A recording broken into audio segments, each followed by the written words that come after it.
Blue Gold, our 18-hole Nicklaus design, award-winning golf course and clubhouse will leave you green with envy. We don't just say, we do. It's the Stain City way.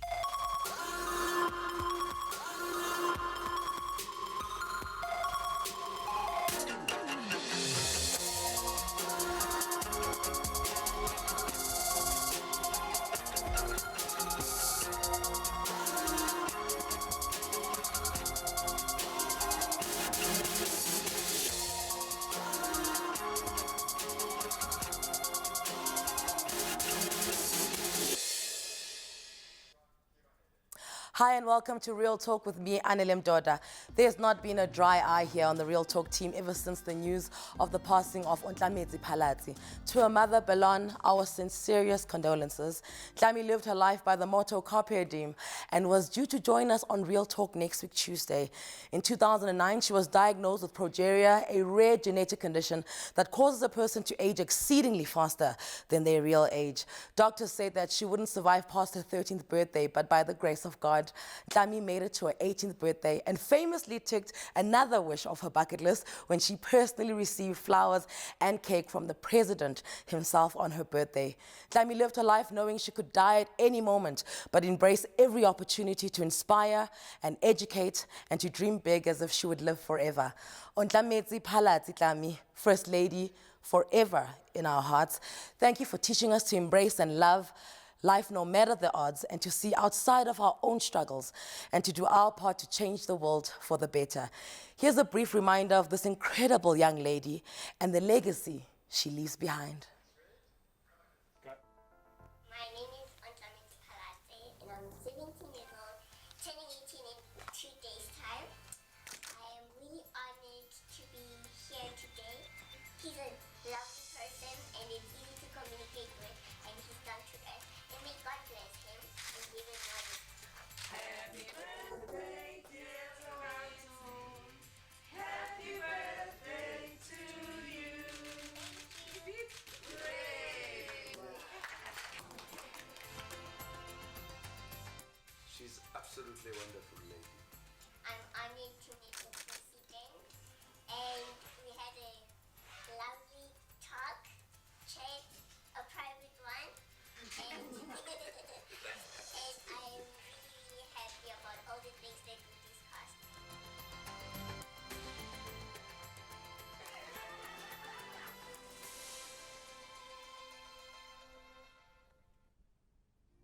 And today we're going to church. Okay, not literally, but we're unpacking controversial methods used by an increasing number of clergymen to bring congregants closer to their Creator.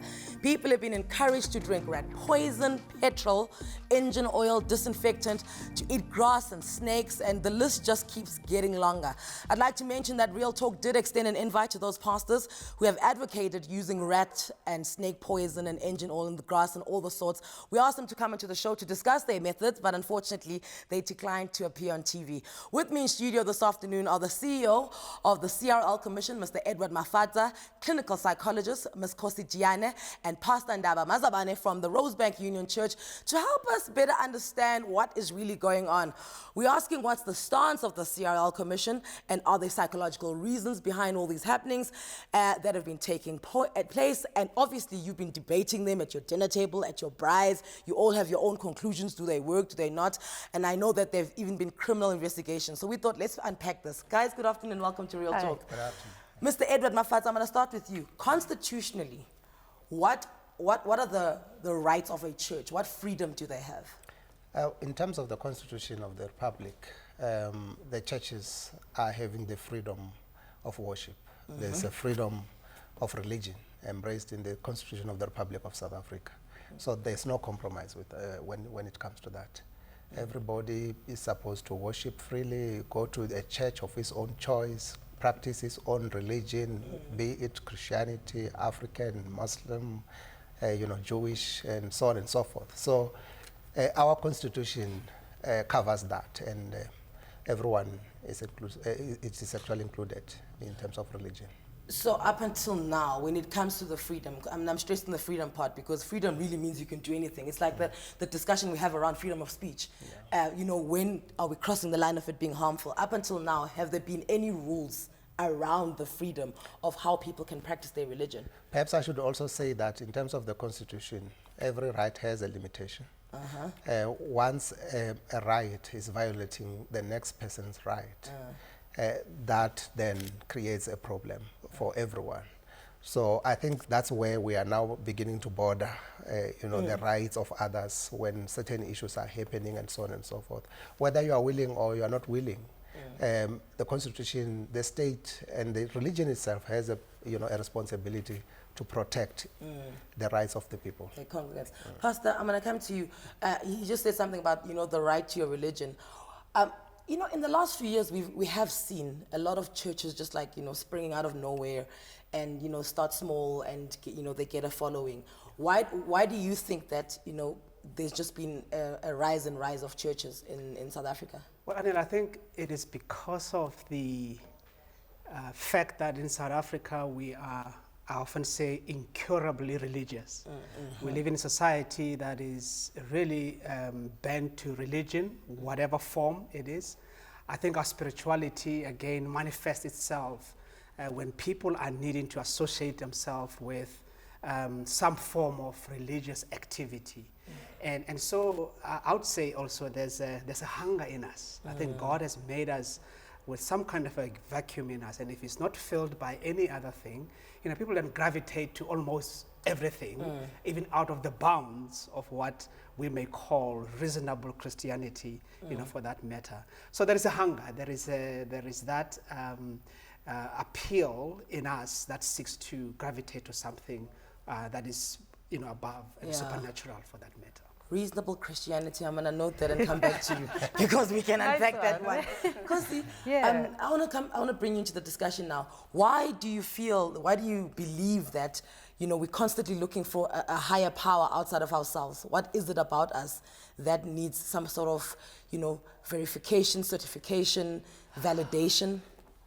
Well, part of it depends which perspective I'm looking from, because part of it is what is articulated in that God has made us this way, which already puts us in some form of a religious container.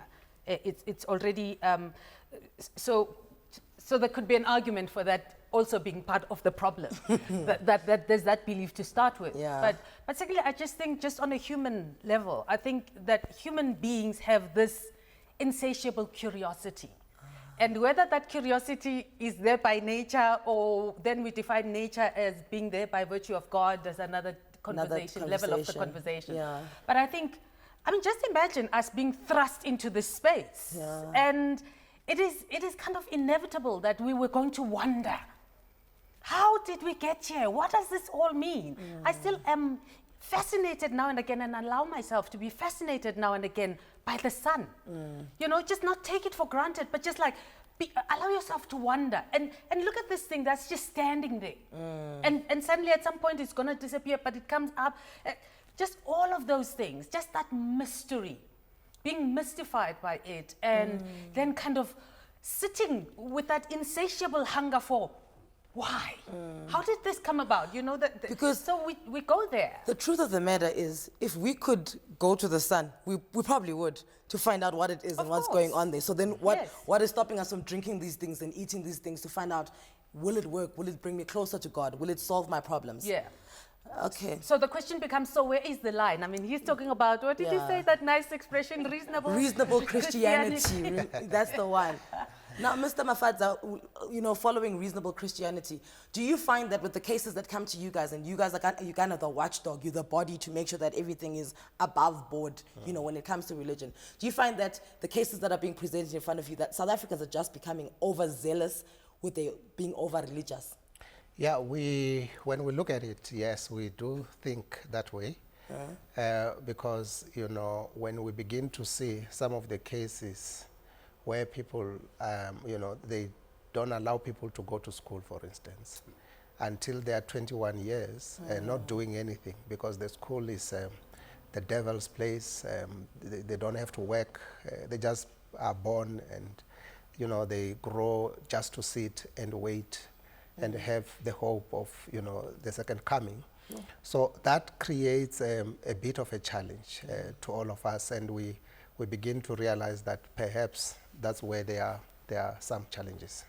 All right. So on the way, I need to find out about, we're going to talk about the money because, you know, most people feel like, oh, churches are money-making schemes, but I need to know, is there a limit on how much churches can make? Then we're also going to discuss the legalities around this.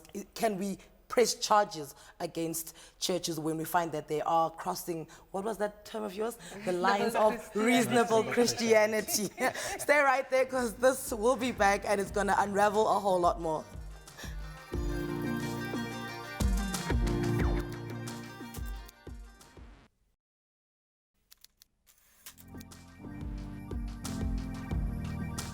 Before we dive straight back into our discussion today, remember to enter our weekly giveaway competition. You can win yourself a 5,000 Rand e-gift card, courtesy of At Home. You guys can't enter, sorry.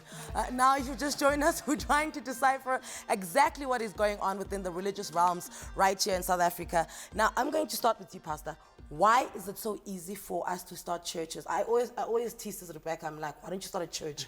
You would make a killing, everyone already follows you. And the truth of the matter is, although I'm joking, it would happen. It would happen. And it would work because she's already on that side. People started in tents, in flats, under trees. Why is it so easy to start a church? Well, I think it's easy because, well, number one, we don't have, like our brother Edwin said, we don't have laws that necessarily, regulate ways in which churches could be started. And part of it is, sadly, it has become a entrepreneurial way, which we will talk a little bit about. I'm sure we'll raise this in terms of, it's almost like when people don't seem to have anything to do, they start a church type of a thing, which is really sad.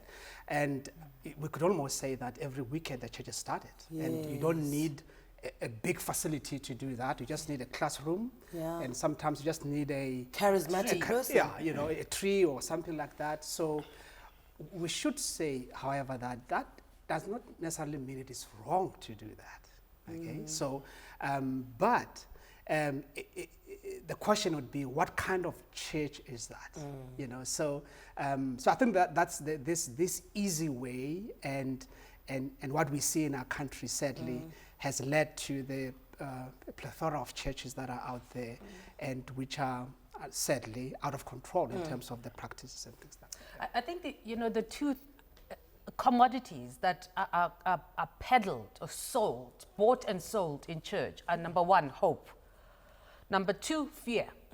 It functions primarily on those two things. That if you ask a lot of people, if there wasn't the fear of condemnation and when and the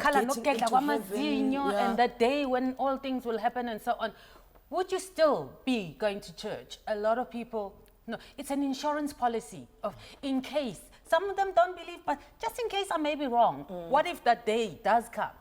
So you want to find yourself on the right side of that line of fear. And people peddle that, and every day is the last day. I mean, how long have we been living in the last days?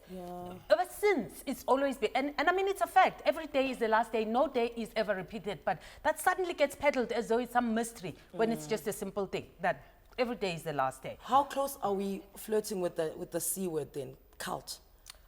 Well, I would like to know. So, from my learned psychologist, my learned friends, like, what is the definition of a cult? Because for me, it's when a person is now on autopilot and is so controlled or so indoctrinated to the point that they cannot function on their own. But then again, it asks the question, so what was there internally in this person before the peddlers came and sold them that idea? Would a reasonable person allow for doom to be sprayed in their faces? And the question is, a reasonable person, what is a reasonable person? Yeah, there's just a point that I also want to add, Anele.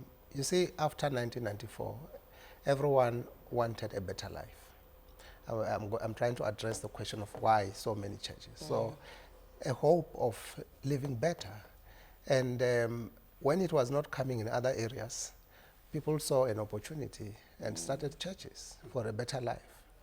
And, people are always hopeful, as she has actually mentioned it, if it's not the pastor there, to say they want something better than what they are actually experiencing. So if you are poor, if you go to church, you are told that you will be rich. So that is hope for you. If you are sick, you want to be healed. So, you know, so the church became something that people could say we can carry on with our lives in spite of our situations. There's hope. And that's why, you know, you found so many churches coming up even, you know, after 1994. Well, I see four things that really necessitate people gathering together in a church context. One is worship. Okay, so there is in us the desire to worship God, the Creator, and also we gather for a purpose of instruction. You know, the Word of God is read, the preaching is done, so we can be instructed as to how to live. And I'll say thirdly, we yearn for fellowship. Okay, it's an opportunity for us to gather together, get to know each other, and stimulate each other and encourage each other. But also, at the end of the day, we gather so we can scatter. I can put it that way. We go out, invite others to come and together with us in the community So to we reach recruit. out. Well, that's probably the way. We go and reach out to others. Now, I think if you look at that, then we need to, from your question of, you know, cultic behaviors and then what have you, short of those things, you know, proper teaching, the right direction of worship. You see, once we defocus ourselves from worshiping the true God, we now worship the pastor. Yeah. We now worship, you know, the person, the charismatic individual. person who's bringing leading us the message, The meant to be message and bringing us things the like message. that, yeah. So that's where then you start seeing the genesis of a cultic behavior, you know, emerging. And the focus and the person, and number one, that person is Lord to himself or herself, and is unaccountable.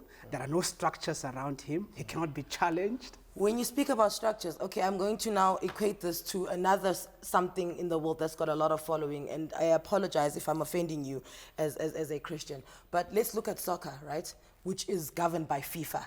And if you want to be a referee, which I would then equate it to a pastor, you need to pass a certain test, you need to be judged by other referees before you can become a referee on many levels, in PSL, and then South Africa, and then continental, and then international. Who is the person? Who are the pastors, the higher power of pastors, making sure that you're certifying people who are becoming pastors? Well, we need to understand again that in South Africa, we are not a monolithic denomination. Okay, by that we don't have just one set of a denomination where everybody believe the same, practice the same, do the same. So we have all array of different denominations. Okay, we may be coming from the perspective of Christianity, but we all come from different ways. And what makes the biggest difference is our practices and also our doctrinal, in other words, expressing our doctrinal beliefs. Okay, Anele.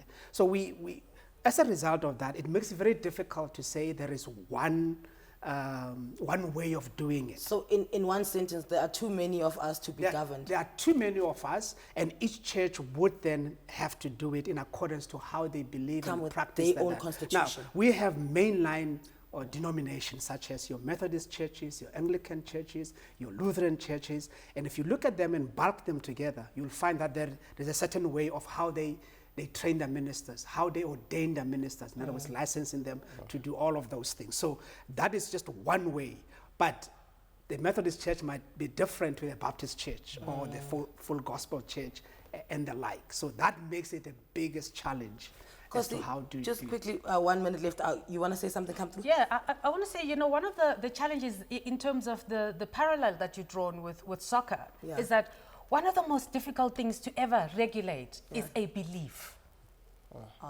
How do you regulate a belief? You know, with soccer, it's people, you know, chasing a piece of skin and there are polls and it's all factual. The easiest thing to come to an agreement over are facts. It's either on Wednesday or Friday.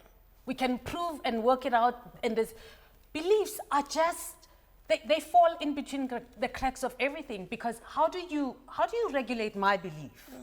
Because that is very subjective and very personal to me. It does not need to agree with you. They're like values. It's what I value, which doesn't require you to value the same thing. And by the same token doesn't mean yours is then better than mine. It's so fluid that it becomes the most challenging thing to work with as compared to, you know, the parallel that you've drawn with soccer. I hear exactly what you're saying. Mr. Mkhwanazi, we're going to take a quick break. When we come back, I want to talk to you about professionalizing, you know, priesthood. Yeah. You are going to discuss that as soon as we come back. Plenty of food for thought, especially from Khosi. Yo, I hear you, hallelujah. Maybe you should start a church. Please tweet us with some other controversial healing methods that you've come across using the details on the screen. We'd love to hear from you. Obviously, this is not like a one-sided conversation. You must feed us some information as well. Stay tuned. We'll be right back.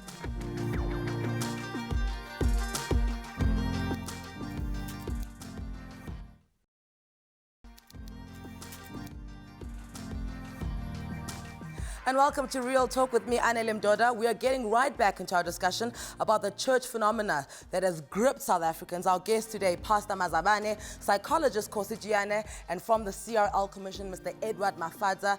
In case you're not sure what the CRL stands for, it's the Commission for the Protection and Promotion of the Rights of Cultural, Religious, and Linguistic Communications. It's a mouthful, but it is needed. So most of your tweets coming through, the thousands of tweets that are coming through, are people saying, listen, the problem is with people worshipping pastors more than they do God. And you had raised this, Pastor. Now, what I wanted to say to you, Mr. Mafadza, is what does professionalizing the priesthood but not the doctrine mean? It means that there should be order within the religious sector. It means that somebody must be accountable in terms of how things should happen within the religion itself. It also means that we need to know who is doing what, where within the religious sector. Because as we speak now, we don't even know how many pastors, how many religious institutions we have in this country. No, there's no that database. We don't have it. We don't know it. So anybody, anywhere can start anything, Pastor, now as we speak. So, you know, professionalizing this will assist in terms of creating order, but also to assist us in terms of knowing as a country as to where do we stand with the religion in the country, which people do we have that belongs to Christianity, for instance, people who are from the African religion, Jewish, Muslims, and so on and so forth. At least we have that database.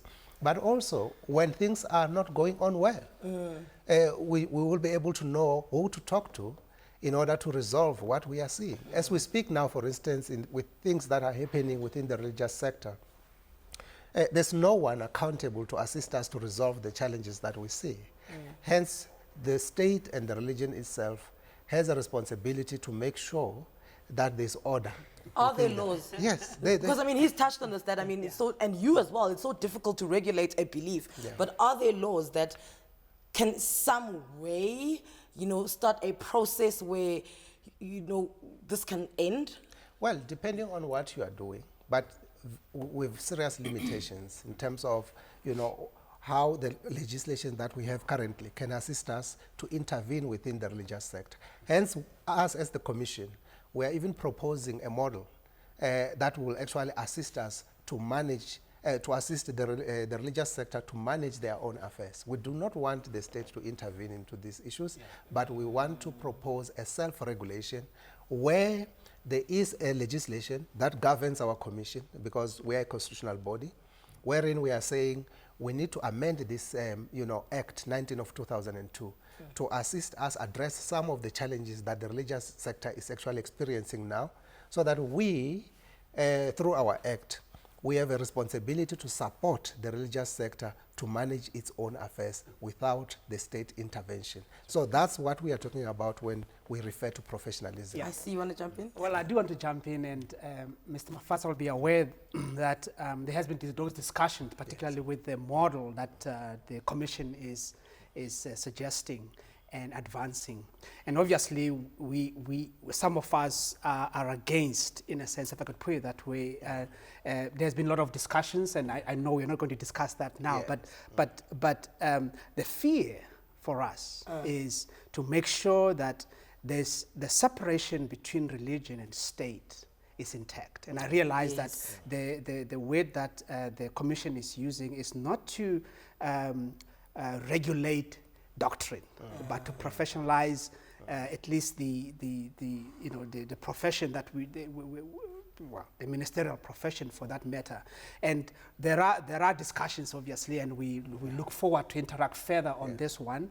And it's unfortunate, Anele, on one level, that we have come to be where we are as a country, to a point where we almost could default to almost having a state control type of a thing. And I realize that we won't go there fortunately, because of the constitution that we have, and also some of the laws that would not necessarily put us in a situation like in other countries, say in Europe, you would find that there's you call it a state church type of a thing. We don't want to move in that kind of a direction because it will sort of limit us. Khosi, I want to bring this in because, you know, with the doom and the feeding of the snakes and everything, then there's the seminars that are held by priests where they sell tickets and it's an overnight, we're gonna pray for 12 hours for you to get a husband, you know? And my cry with these as well is, I haven't seen one seminar where there's men praying for wives, but clearly that's just my own personal gripe that I have. I mean, what psychologically, what is taking us there to want to pray for 12 hours? I think it's, I think our energies could be spent better. But I think we've also become lazy as a people, in a sense. And what I mean by that is we are just too happy to be happy-go-lucky about life. Like everything in my life should be working out perfectly all the time. The minute that it doesn't, there must be some divine intervention of sorts. And because of the pressures and that instant gratification, where we want things. People don't want to work for things anymore. You know, I mean, I watch things and people will talk about, so everybody wants to get a job. Kanti, when they talk about this high unemployment rate in South Africa, who are they talking about? So everybody thinks it should be happening to somebody else. That problem should not be happening to me. Why? Why? Because who do you think you are that someone else deserves it? Yes, someone else deserves it, but I should get a special dispensation in life. Everybody has challenges, but it seems as though, you know, we struggle, and of course, when we struggle within our human capacity or what we believe are our human limitations, we got to look for a miracle. Higher, like something outside of us. Yeah. And I think for me, the sad part is the gullibility that is out there. You know, people are so gullible to be told that, you know, if you pay, and sometimes it gets to be classified. So if you want a good husband, you can pay 5,000, and maybe the Gouda or whatever it is. You know. You're right, because like these seminars, there's VIP tickets, and I'm like, wait a minute. So if I'm sitting at the back, is God's word reaching me later because I couldn't afford 5,000 rand a ticket? Exactly. So there's gullibility that is out there, and especially among Christians for that matter. You know, because you're not going to a pagan, you know, society. You are going to a Christian conference or prayer meeting or whatever the case may be. And so that says a lot about that kind of a Christianity. Are people reading the scriptures well? Are they searching to see if I'm as a pastor, am I teaching the right thing? And to get to that, you need also to spend a little bit of time on your own. Reading the Bible so that you understand what it means to you. And I mean, that is why in some churches, there are things like community groups where people gather together and they can talk and share and see if what has been taught it is true. And so I think that's the difficulty. Exactly where the challenge becomes. You know, when you say read the Bible and say what it means to you. When we say means, it means you have to subject what you read. We all read the same words, but or in some ways they are changed, but more or less principally the same. But what we then put it to our filters of interpretation, meaning is very subjective, in time, in history, in socio-political context, in socio-economic context, in our education, in our basic understanding of concepts and so on.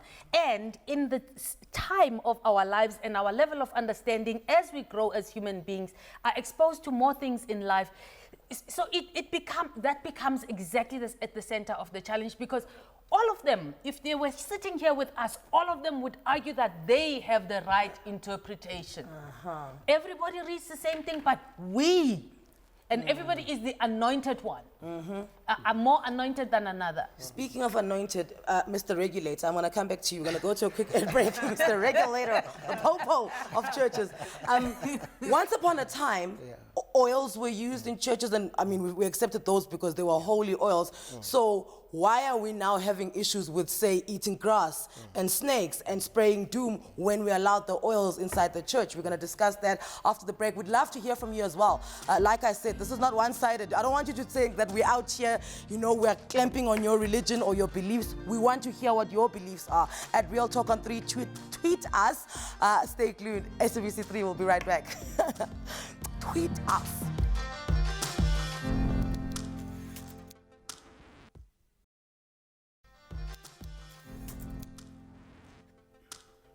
And thank you for joining us on Real Talk right here on SABC3, where the stage is yours. We're going to jump straight back into the discussion. I asked you for tweets. Yo, did you tweet? Okay. At Thovo97, hashtag Real Talk with Anele. If congregants are getting results from healing methods with no complaints, why are external factors complaining? Anybody want to pick that up? Well, from our side, you know, even if you are not complaining, but if we realize that whatever you are going through is causing some harm, we have a responsibility to protect you. And also the state has a responsibility to protect you from your own. Oh, wow. Yeah, I mean, we still have a responsibility on one level, and to ensure that whatever practices that are out there are not harmful or dangerous to people. And so for that matter, it doesn't mean, you see, religion is not just freedom to do whatever you want to do. You have to still come back and say, and look at the practice and whether that practice is harmful or it is dangerous for a human being. There were different methods that were used also in the Old Testament. If you look at them, interestingly, they tended to be not to be harmful. I mean, for an example, you talked about oil. Yes. I mean, oil was it was medicinal also, you know, on one level, but also it was symbolic. More than just medicinal, also it was a sign of the Holy Spirit on a person, you know, coming upon a person. But it was used. I mean, oil in that context would not have been a harmful thing. I mean, may I also advance something that Jesus used? Jesus used mud. You know, I mean, obviously, if, you know, a mud cannot necessarily harm a person. So we still need to go back and say, let's look at those practices. But the danger, Anele, is this, the way I see it from my perspective. We must not build a theology or a practice or doctrine on some of those methods. So the Bible doesn't say now, go and use mud to, you know, to heal people. The Apostle Paul used handkerchief, for an example. You know, does it mean now we're going to start, you know, manufacturing handkerchiefs from my church and selling them and say, well, if you use this, it's going to be used for your healing? No. So the danger is when pastors and leaders and clergy start using those methods as if it's a command from Scripture. They may not necessarily be, you know, the way we're supposed to go. I think the danger is one person saying it works. Yeah. Do you know what I'm saying? Yeah. And how do we determine that no, spraying doom in your face didn't work for you? Let's say you got sprayed with doom and then you got a job. Who are we now to come and say that is wrong? Although on the can it says, do not spray this in your face, just kill insects with it. Khosi, you want to weigh in? So that's the psychology of belief. Yeah. You know, it is psychological warfare in a sense. Because, you know, that earlier question that was asked by this person, so, you know, apartheid was wrong. And one of the things they said, well, black people are not complaining.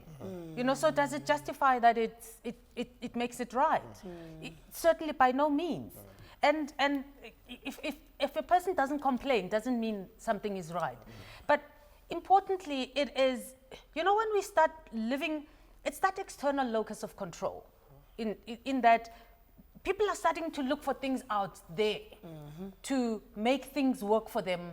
And it's a very dicey one, because as you say, so when it does happen, what do you then say? You know, and it is the basis on which you then get masses flocking for the same thing. And outsourcing responsibility for whatever it is that, you know, and people, are very quick to forget the paths that they have walked in creating the present. But they want a miracle that's, it's like when people kind of like, and I'm going to use a parallel here, like a person wants to lose weight, but they want to lose 15 kilograms in one day. But they forget that it took But I them have to 15 go years. to a party and I want to be thin. It took them 15 years to gain that, Get you in know, but weight. that we become very unstable in how we kind of think through these things. Ms. Nafatsa, a lot of people complaining to us, you know, raising it that why are we only discussing Christianity? What about other religions, or you know, who's regulating them? And immediately I can say, look, 85% of the country is Christian, and we have not heard reports of anything else. And also, if it weren't for social media, would we know that there's people being fed grass and snakes and petrol? Has it been happening for a while? So can you just start the first question for me? Why are we only discussing Christianity? Yeah, well, perhaps it's because I always say Christianity is the highest percentage within the country. And as a result, there are lots of challenges within the Christianity itself. But as a commission, in terms of what we are proposing, is inclusive of all religions. Even the study that we've done, the investigations that we've conducted, they were, you know, across the board. We went to everyone. The bishops, they came and we investigated, we inquired whatever we were looking for. But also the chief rabbi was part of it, of the whole study. If you look at the Mulana in the Western Cape, we invited them here. African traditional healers, they were part of the whole. So religion, in the context of South Africa, is inclusive, and when we talk religion as a commission, we are also inclusive. So our investigations and our recommendations towards self-regulation, I must emphasize, Bishop, Pastor, self-regulation of the religious sector is across the board. And of course, if you look at, you know, how many atrocities over the ages have been committed across religions in the name of religion. Yes. And everybody claiming that, you know, that power sent me to do this and I'm doing this in honor of and in aid of. We don't need to look very far. You know, and I think that's, I mean, your work is cut out, guys. Your work is cut out, and good luck. He's going to get his bonus. Do you get a bonus? Well, what is it here or in heaven? What does? This is some work. When you do them, you give a service. Okay, so a few weeks ago, there was a court ruling in Limpopo against the Doom pastor. What was the court ruling? And, you know, how do you argue that? I understand that we are, as a commission, we're still actually studying the very same judgment, but we understand that he was actually stopped from using Doom for that purpose, which we support as a commission. You all know what Doom is meant for, to kill insects. And I must add that, I mean, those kind of practices are condemned forthrightly from the Christian community. I don't think there's a place for any minister to be using these harmful you know, practices. And I don't know, Anele, how we can say it in such a way that South Africans realize that this is not the norm. This is not how Christians are to practice their own religion. You know, healing, the sad part for me with this is that healing has been trivialized. You know, the Bible is very clear about healing. God heals. But God may not necessarily be using these kind of gimmicks that are out there that are being used. I mean, God is still a healer, and healing is in his hands. If you happen to have been given a gift of healing, I mean, you're merely an instrument, you know, to be used by God to heal people. It doesn't belong to you. At the end, glory and honor should come back to God. All right, we're going to take a quick ad break. When we come back, Khosi, I want you to lead us into the final segment. What we've noticed is when these incidents are reported on, it kind of strengthens some congregants' belief in that church, and then they are protected. The pastors who are doing these indiscrepancies by the very people that they're trying to protect. Now I want to get into the psychological mind frame of that. All of that is coming back when we wrap up things for the last time today.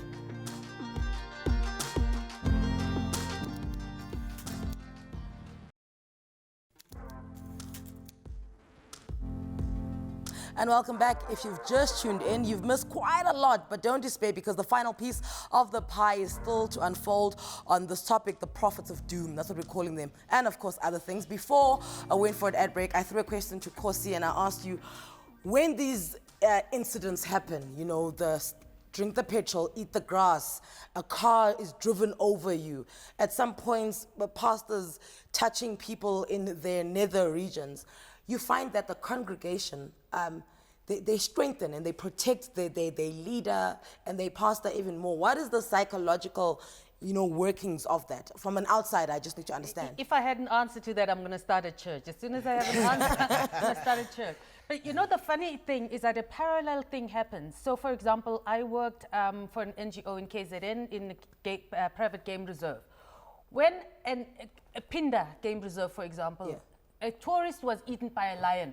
Do you know how many people wanted to go? They couldn't contain the number of guests that wanted to come to that game reserve after a person was eaten by a lion. So there's something in the human being that just, that sense of curiosity, that sense of hope, maybe that the possibility exists that there may be something to this, and it just may be my time. You know, there's the famous the appointed time.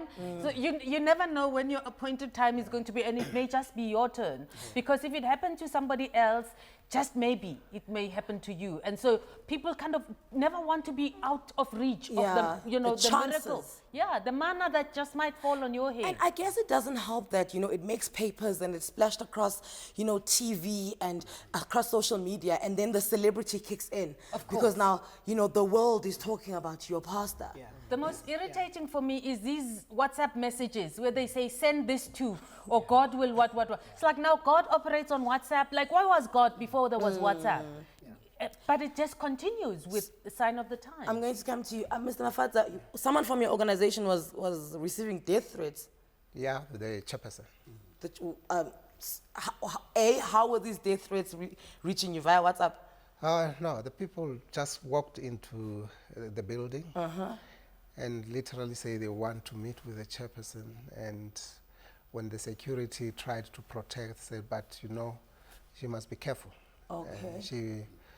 She's likely to be killed. What was the grievance that she wants to bring a little bit of regulation, you know, into? I think it has to do with what she had actually said. People are overprotective of their leaders.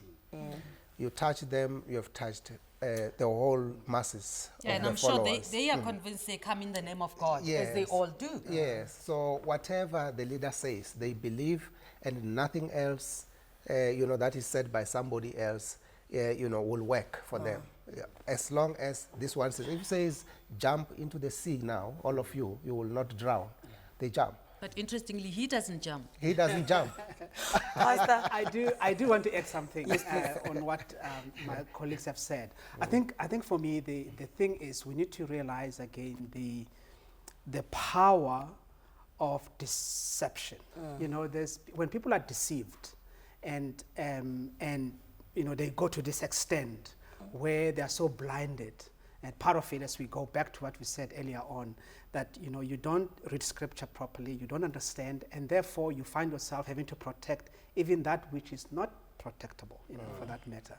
So I think from the Christian point of view, we must be aware that there are forces of evil that overshadows people's minds, and even psychologically and otherwise, and then, you know, create this whole facade from people thinking, well, no, my pastor is right, and therefore don't touch him, don't do anything. And so that's really sad on one level. Yeah. But I also have a challenge around the forces of evil, because again, that's now another externalization, a psychological externalization, because it's very easy to outsource responsibility evil to some entity. You cannot believe take that it's right here happening. Yeah. Or take responsibility for your own behavior, because the devil made me do it. And like, who can ever prove that the devil made you do it? So many things have been committed because the devil, you know, made me do it, which is human acts that are done by people, but it's easy to outsource. Again, you either give power of elevation to one source and give power of destruction to another source, but so you are being you are puppeted. never responsible. Absolutely. Yes, but I do need to say that, in having said that, obviously, we still need to come back to our personal responsibility. That is why I said part of it is that our lack of understanding, our lack of discerning, things, then would lead us to this kind of a practice. It doesn't take away the element of responsibility, personal responsibility, and say, well, look, like you said, the devil made me to do this. But all I'm saying, I think it is important, and I think the point I'm trying to really raise is to realize that there is that higher power, just like there is the good force and the evil force. So those are there, but we still have to take personal responsibility in terms of our decisions that we make, and what we believe and what we protect. And if it is wrong, it's wrong, and you can't now just blame it to the devil alone. So in closing, if I am a family member watching another family member, a loved one, who is attending these churches where they are being fed petrol and cars are driving all over you, can I get a court interdict? And what is it that I can do legally outside of taking them out of there physically, to get them out of the situation that I believe is harmful? I think for a start, you can start with the interdict. Yeah. But you see, if this person does this thing every day, How many days are you going to spend in court trying to interdict? Hence, we as a commission, Pastor, we're actually coming up with a proposal that is more of comprehensive, that we think that if we use this model that we are saying is a peer review mechanism, if we can really work on it, all of us, and buy into it and see it as a model that is going to assist the religious sector, it will assist in terms of protecting those that are being abused. Dare I say it, it is tougher than economic transformation. Yeah. Dare I say it? It is, and I thought that was the toughest thing the country was facing. 30 seconds, Pastor, wrap it up for us. Well, we do need to say, freedom of religion is part of our constitutional dynamics. And freedom of association is part of that. Okay, so there is also, how do we balance all of those things in terms of removing people from what they believe? But I still say we do have a responsibility as families and fellow compatriots to help each other. 15 seconds. On a lighter note, there was a meme that said, you now ridicule people for eating grass and so on, and yet every Sunday you go and drink juice and say some Jesus snack. is black. That is so, and you think they are psychotic. Who, there's a line, there's a long line here. Yeah. Guys, it's so complex. Thank you so much for coming here and putting yourselves in the line of fire, because I guarantee you there's someone at home disagreeing with everything you said, and that is allowed. That is allowed. This is why we do Real Talk with Anele on SABC3. We want to open your mind. We want to get the discussion going. You can carry on tweeting us at Real Talk on 3, #Real Talk with Anele. Join us again tomorrow for another exciting session here from Stain City. Bye-bye. Thank you, guys. This was awesome.